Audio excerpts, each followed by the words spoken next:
Hey, what's up, everybody? Welcome back to the Club Junkie podcast. I hope you're having a great week. We're almost done with January. It is insane to think about. This year is flying by. I thought last year was going fast. This year's even faster. It's crazy. So, third week of January, and next week is the big PGA show. So that's a big thing, at least on my calendar. But before we get into today's episode, I just want to let you know this episode is brought to you by Titleist and the brand new Pro V1 and Pro V1X golf balls. For the best in the world, the goal is to improve every day. Same goes for all of us dedicated to this game, and it starts with choosing the golf ball you can trust.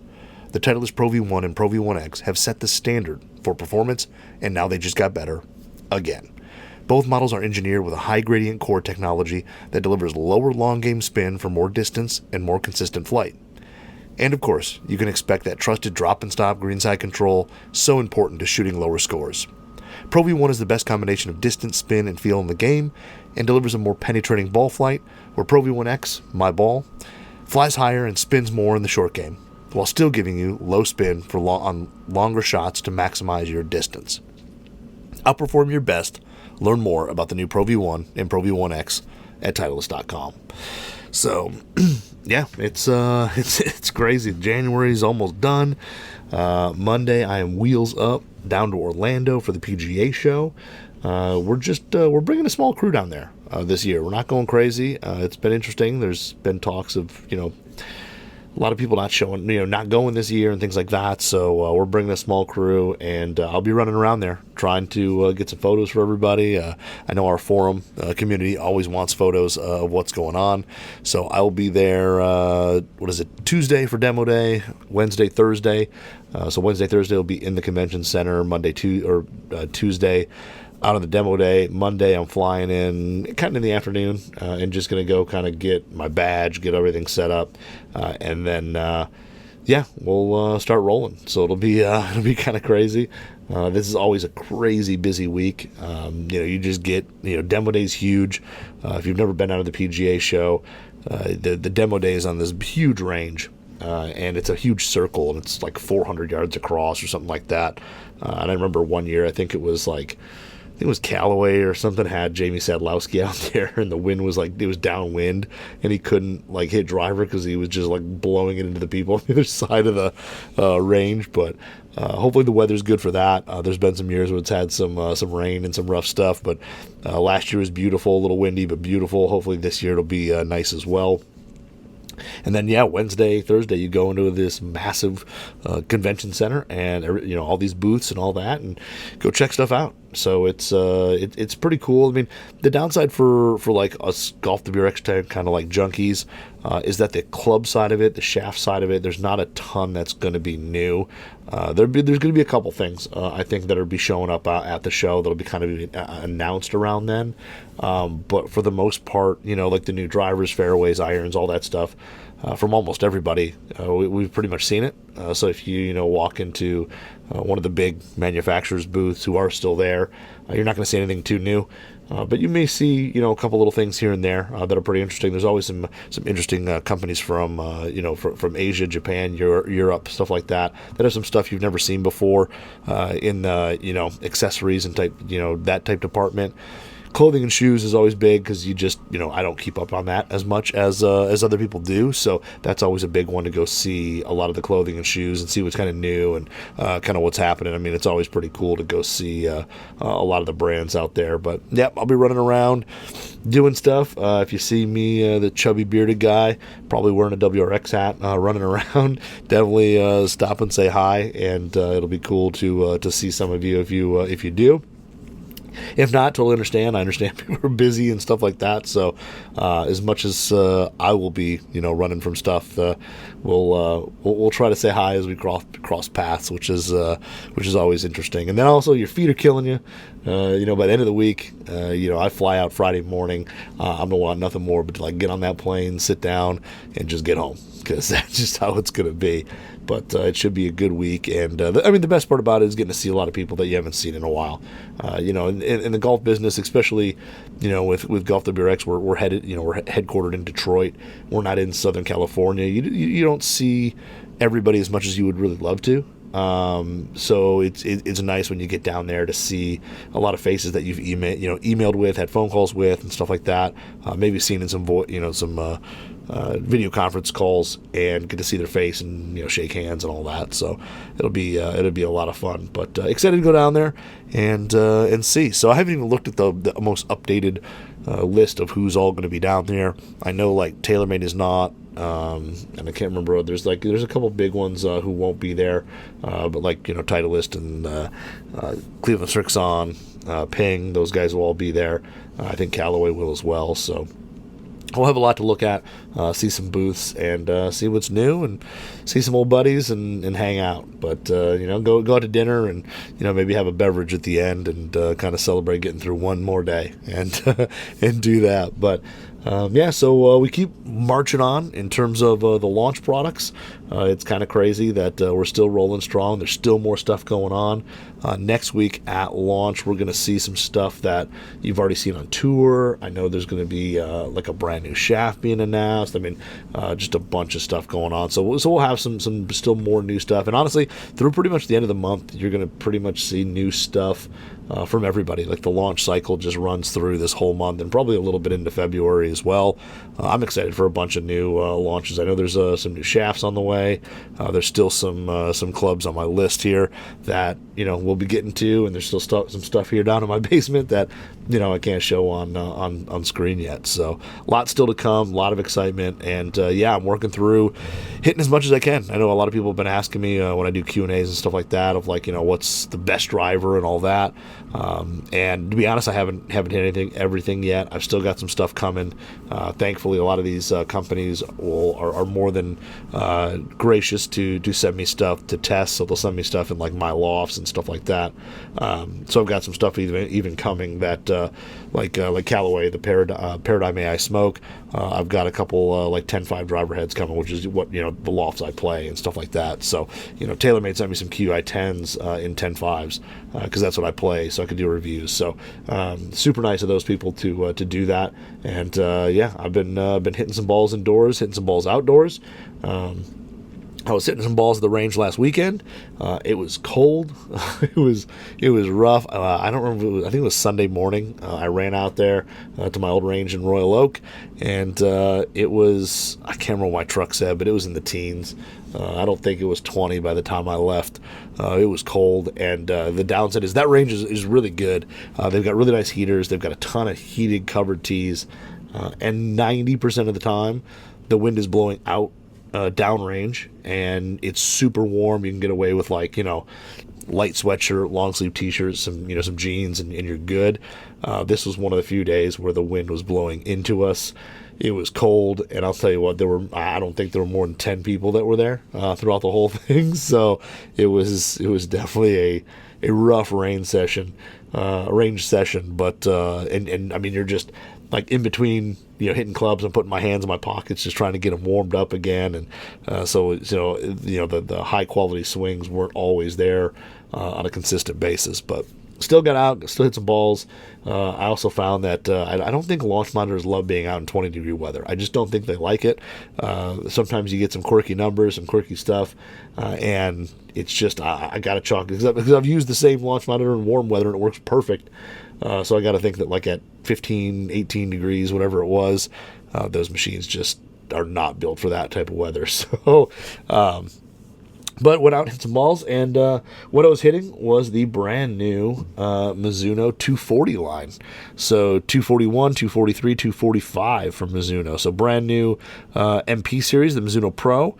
And some decent revisions for this year. So I've got 5/7 pitch in each one of these, so no full sets, but I've got at least a few irons in each one, and I was kind of hitting more 7 irons than anything else, just because as cold as it was, I wasn't trying to spend as much time as I could on the range. It just was that cold.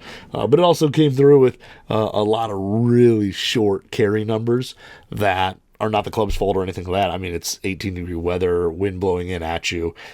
So all the numbers that I have are kind of like, they're on a full swing kit, but they are normalized because, I mean, I was hitting balls that, I would hit And of course, like 7-iron for me is like a 160-ish club, depending on, like a 241, it was probably going to be a little less than that because it's usually got a little weaker loft. But, the 243, 245, it's probably the club I'd pick at 160 with like, no wind, whatever.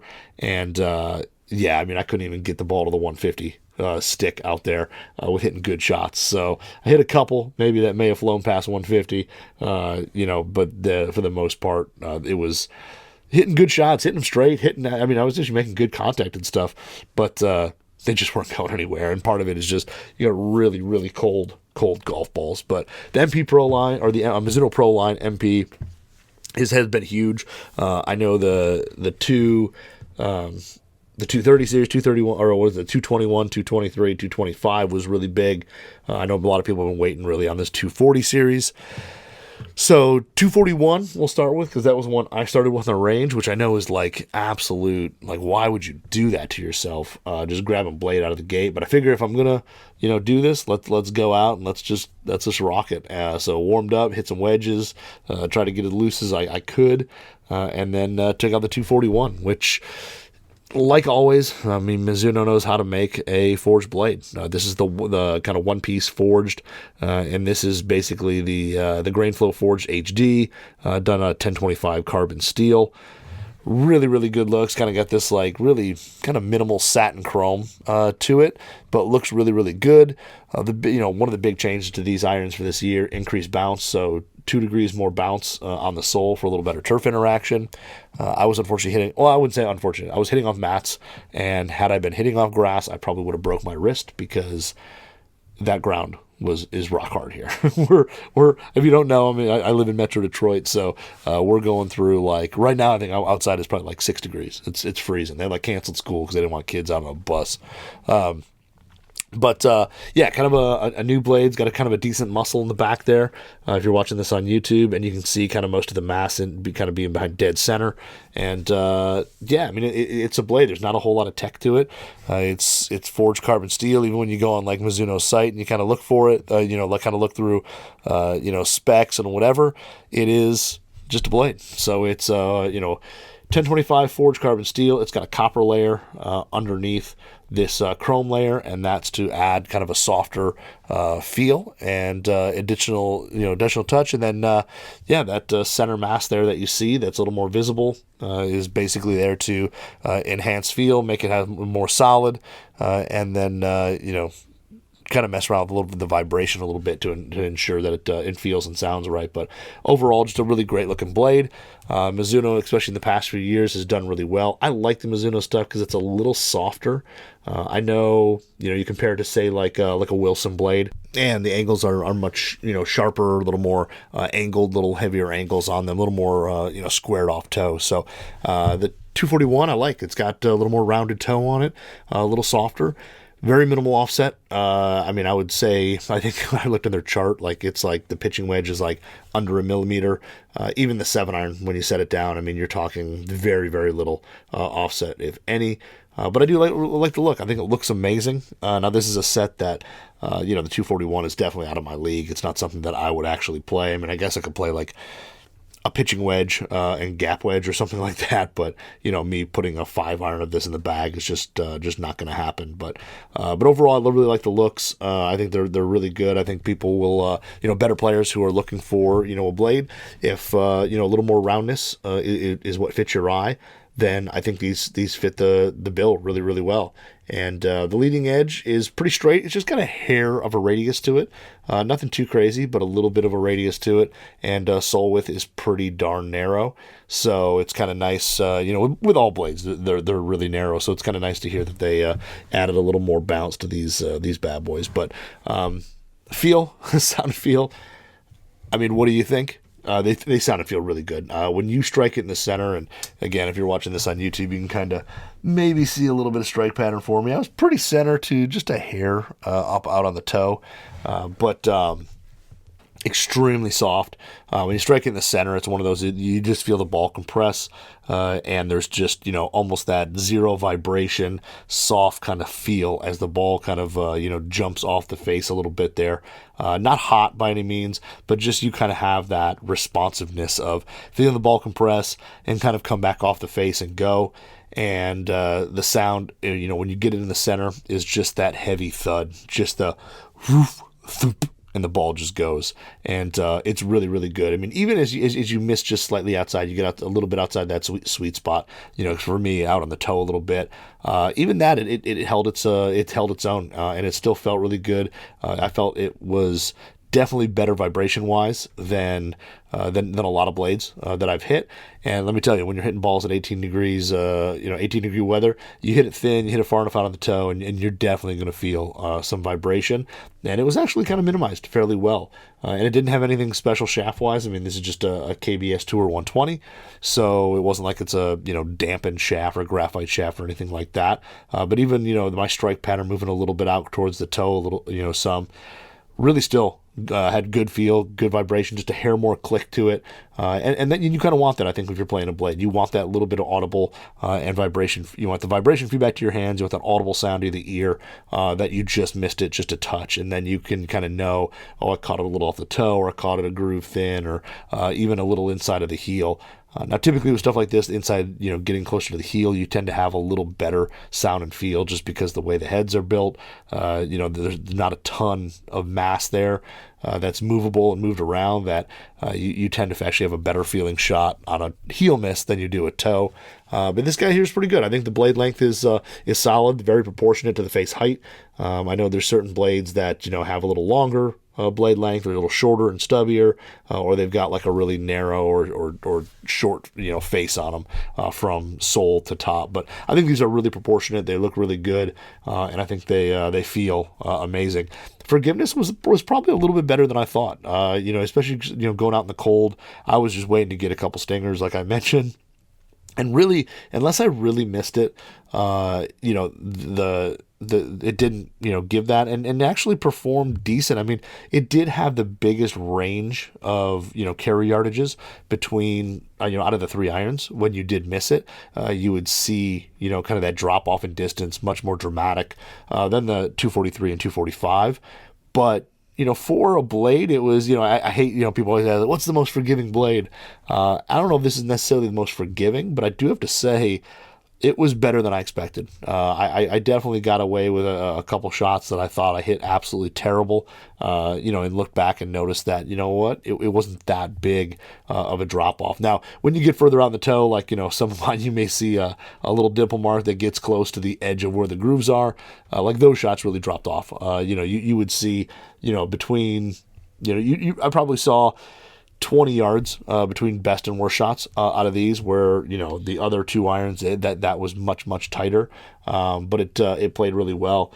And launch on these, I averaged at 17.1 in terms of launch. And again, this is going to be a little weaker spec than the other 2. So when you get into these, like this 7 iron is 34 degrees, and then I think we get a 243 is 32, and then the 245 is 30. So they're not exactly, in a sense, apples to apples, but I'm still going to hit them apples to, and they all had slightly different shafts in them. Like this is a KBS 120.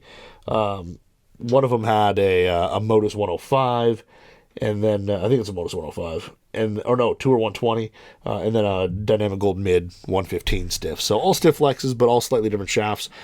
So in terms of comparing 100% apples to apples, they are just a little bit different. But yeah, this one here, kind of the biggest drop off, but average launch on a 7 iron, 17.1. And then spin, this one did spin the highest for me at 65.16, so 6,516 RPM with a 7 iron. Again, these are range balls at 18 degrees, sub 20 degree Fahrenheit conditions. So these numbers aren't going to be absolutely perfect spec, in terms of, compared to a warm summer day, but they're at least apples to apples to each other, hitting the same balls in the same conditions, all that. Ball speed on here was 105.1, so definitely the slowest out of everything. And center strikes you definitely saw an uptick in that. And again, I don't really delete a whole lot. Like if it's an absolute just hit 6 inches behind the ball, sure, I'm going to delete that shot that goes 45 yards. But stuff I hit off the toe, stuff I hit a little, just maybe a little fat or whatever, I keep all those things in. So these are just averages of all the balls I hit. So 105.1 for ball speed. Club head speed was pretty close between all of them. This was actually the slowest, which was interesting. And I think it's because it was the one I kind of started out with. But 82.9 club head speed for the 241. Smash factor was also the lowest, as you would expect, at 127, and had a carry distance of 144. And the interesting is the carry distance of 144 is actually normal. Like I think it's actually normalized from on the full swing there. But again, this was going into the wind, cold, all that.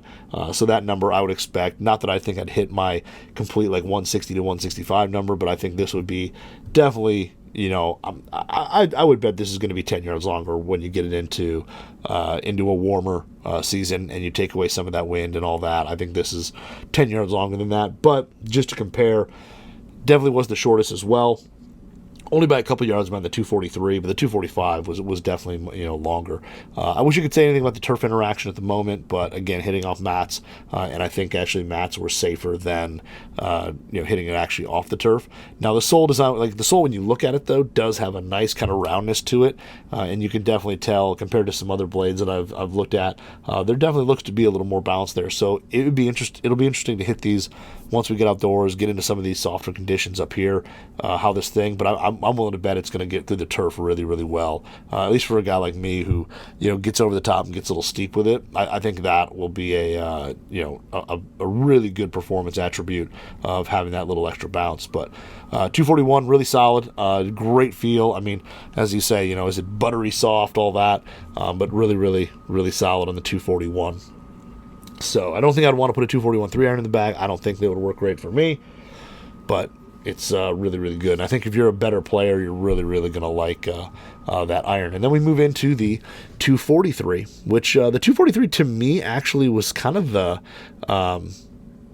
biggest difference in terms of actually seeing it in hand. I mean, we saw photos of these at the end of last year, and the 243, I was kind of shocked. It's a little bit chunkier, a little bit larger than I thought it was going to be. And I'm not saying that in a negative way, because I don't have to have the craziest, tiniest blade in the world. I prefer something just a little bit bigger, just to kind of make me feel like, I've got a little confidence there that I can hit it just about anywhere on the face and get away with it. But the 243 was definitely a little bigger, a little bit heftier than I thought, which again, I don't think is a bad thing. Now, this one here is basically it's grain flow forged as well, but this is the chromoly material they have, so 4120 chromoly, and then this one does have the the micro slot in it for just a little bit more ball speed, a little bit thinner face, and a little higher ball flight. So it's got it there. You can actually see in the back there's kind of like a little urethane or plastic kind of insert that kind of covers that slot up. Now the pitching wedge, it isn't. The pitching wedge, it has, because it's only 4 through 7 iron that you get the slot. So the pitching wedge, like, it's actually just it's machined in there to kind of look like there's a little piece, but it's just a solid metal piece. Now this one here does have a pretty wide sole on it. To me, I think it's actually kind of a little bit wider. I feel like it's a little bit wide, just as wide as the 245. When I first picked it up, I thought it was a touch wider. Looking at them side by side, I mean, the 245 might be a slight bit wider, but the 243 has definitely got a little more width to it there, but it does have a little trailing edge relief, so it's almost like a wedge. It's got a little sole grind trailing edge relief there for improved turf interaction, so it's not crazy wide, and it so it does play a little bit less than that, but the size I kind of like. Again, it's got a good roundness to it. All the lines are soft when you go from top line onto the toe. It's got, that toe's a little round. The very top of that toe is still soft, and the top line's pretty thin. I think it's actually a really good look. Hair more offset than 241. I don't think anything crazy, though. I think the amount of offset's really good. I think it's still smaller than, or less offset than a lot of others, a lot of other player irons. Some of these categories, they've got a lot of offset. These, I think they've reduced them quite a bit, and they look really good, even in the 5-iron. And, size-wise, I think they're good. They've got enough size where you're confident you can kind of hit it, but you also have that player's look looking down on it. So I think it's a good kind of cheater club, as I like to call them, for that crappy 10 handicap like myself, who wants to look at a player's club, but you need some help. The 243 is definitely that part. The cavity on it is pretty decent. They've definitely moved some weight to the perimeter there, and out to the toe and heel in this club. And it's just got a good look. Like I said, it's a little chunkier than the 223. I feel like, where some people may look at it and cosmetically not like that look as much. But I think I don't mind the look at all. Anything on the back, it doesn't matter, because when you're playing it, you don't see it. But I think it looks pretty solid, and they did a nice job with the shape from a dress, especially for being a little bit larger club. They mask it well. It's a little longer, blade length than the 241, but it doesn't look out of proportion or anything like that. So sound and feel on this, again, really, really good. It's one of those where it's going to sound and feel like a kind of one-piece forged club. It just has that really solid feel to it. It's very soft. Now the misses on it, I felt like you kind of noticed them a little bit more with that, a little more click, a little more vibration to the hands. You kind of noticed that a little bit more, than, say, the 241, which, like I said, if you just slightly missed it, you didn't kind of notice as much vibration. This one here, I felt like you kind of caught it a little earlier.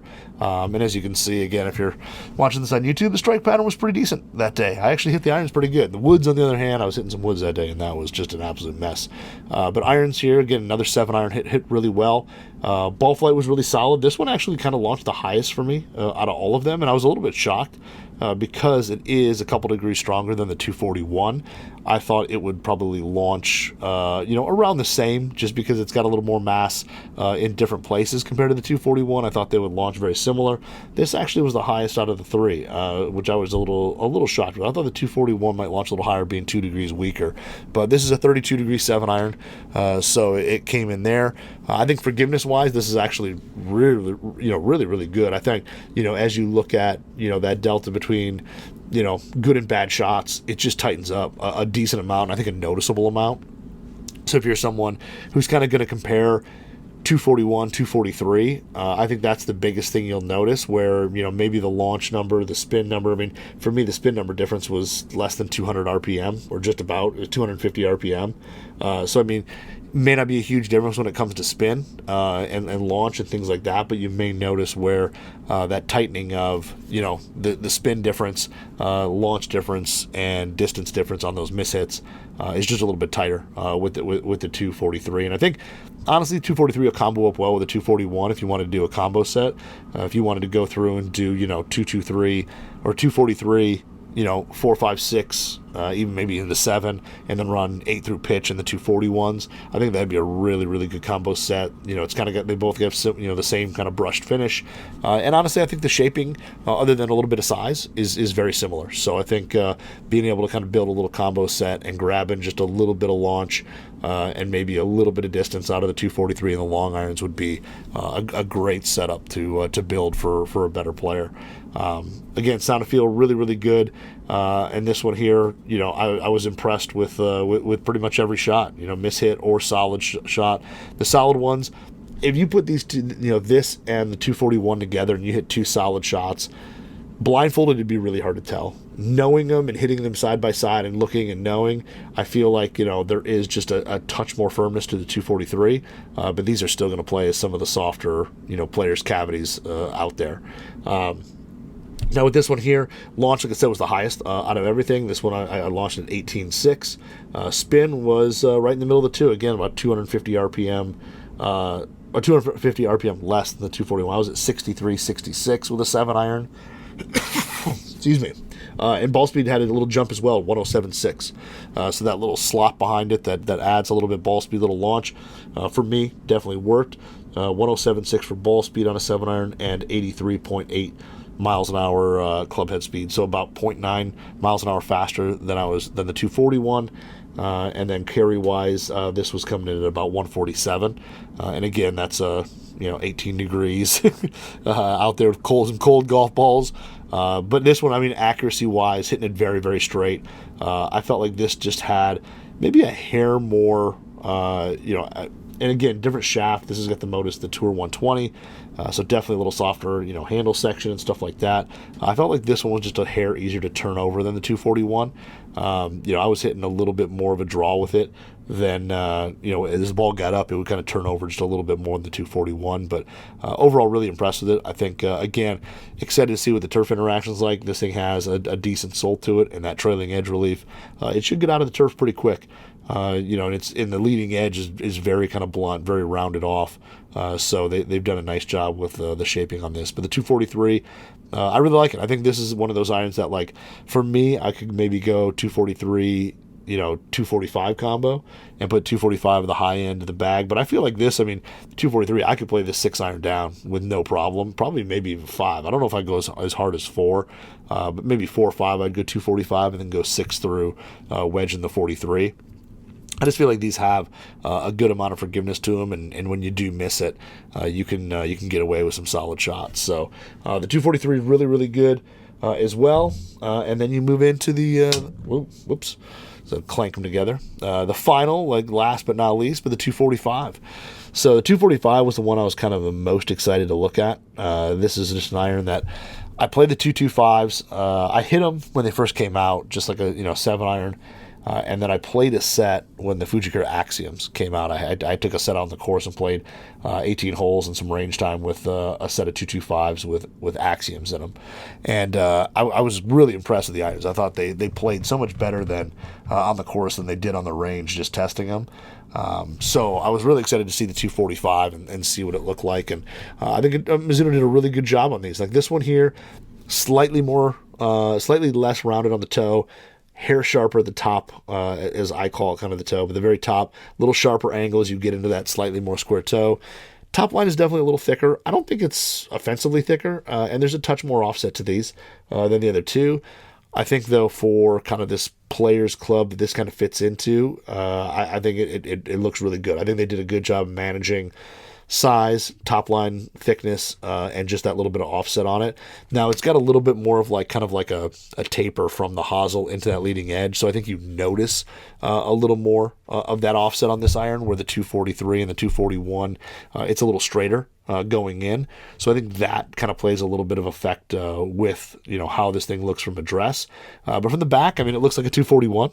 Sometimes when it's just sitting there in the back, the 241 muscles just a little more defined. The 245 is just a little bit more blended into the set. But the 245 is hollow body. So it is a hollow body material. And this one, the 7-iron plays off 30 degrees, so it is the strongest of the three by 2 or 4 degrees, depending on what you're comparing it to. And then, it's got kind of a blade look when you look from the back of it, but inside of it, it's got some internal tungsten weighting in the long irons. And then, it goes hollow basically all the way through gap wedge. So, they've got some weight in there. They move around, adjust the CG of it. And this one is the same thing, grain flow forged chromoly. So it isn't, again, it is forged again, and it does have the copper underlay on it as well. So good to have a good feel to it, and it does. It really does. I was really impressed. Center strikes are really, really solid. They do have while they are very soft, and I bet you can almost, account to some of that of the face actually kind of flexing a little bit. It does have just a little bit more of an audible sound to it from center strike on out than the other two. And in most hollow bodies, they have that, and most companies fill them with foam and things like that to kind of counteract that sound and feel that you get out of it. But I think the feel is overall really solid.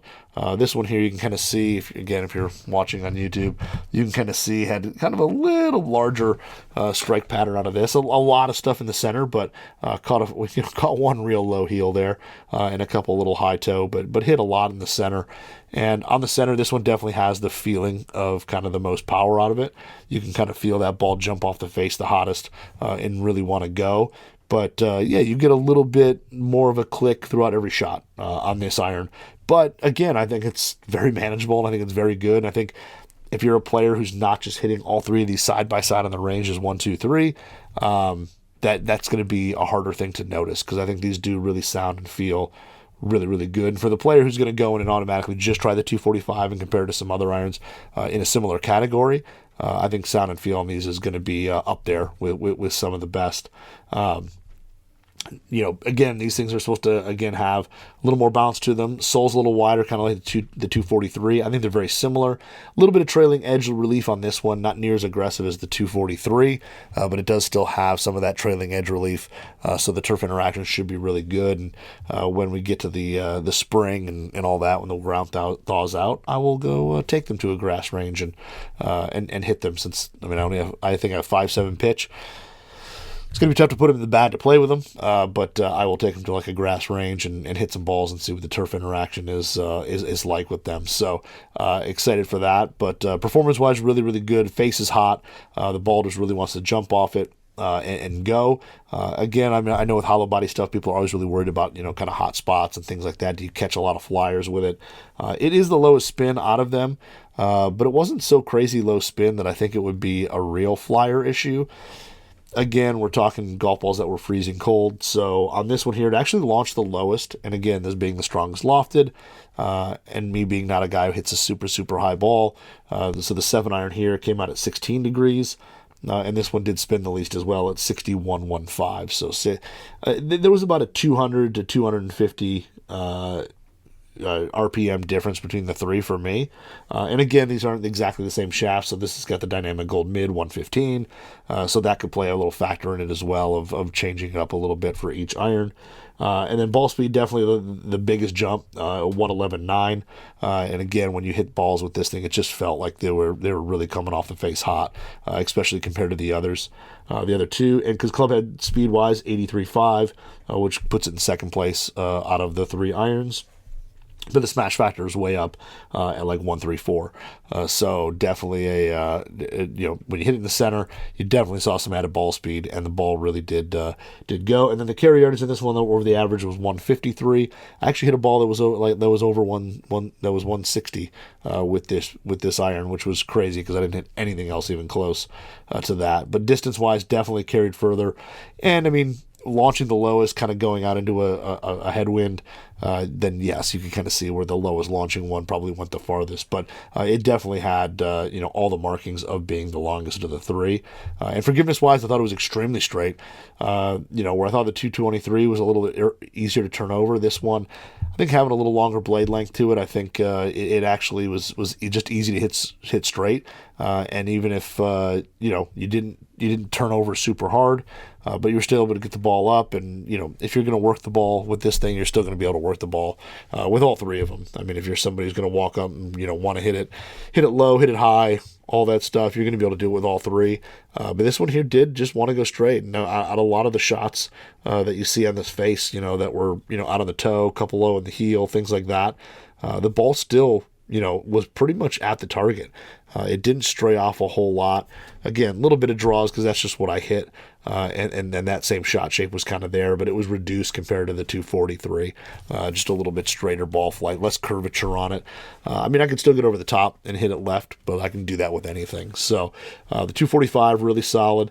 I think this is an iron that it would be pretty exciting to build a combo set of 245, 243 for a guy like myself at that, high 9s into the low 10s in terms of handicap.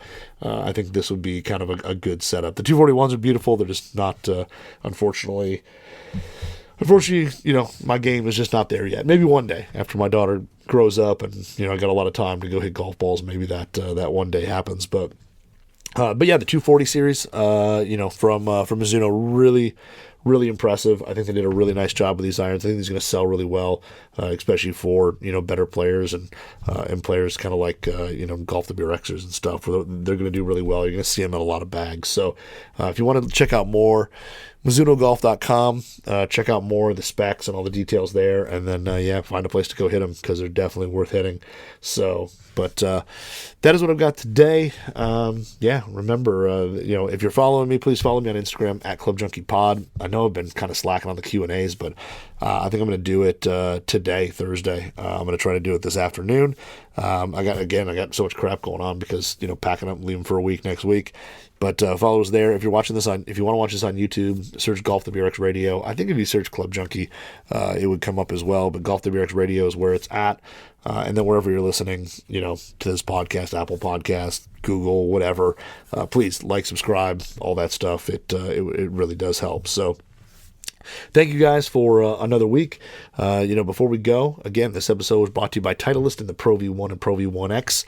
If you're looking for more penetrating ball flight, Pro V1 is your ball. Great greenside control, tons of spin, low spin on the driver. And if you're looking for my ball for a little more height, Pro V1X flies a little higher, a little bit more spin, still a ton of spin around the short and around the green. So Titleist.com, check out the Pro V1 and Pro V1X. But that's all I've got. Hopefully you guys have a good time. And again, if you see me on the show, please stop, say hi. Even if I'm running to another meeting, at least like to say hi and meet people. So hopefully you have a good week. And I'm going to do a show probably from down there next week. So we'll talk next week. We'll talk about what's cool down there, what I've seen, and whatever's impressive. So we'll see you later.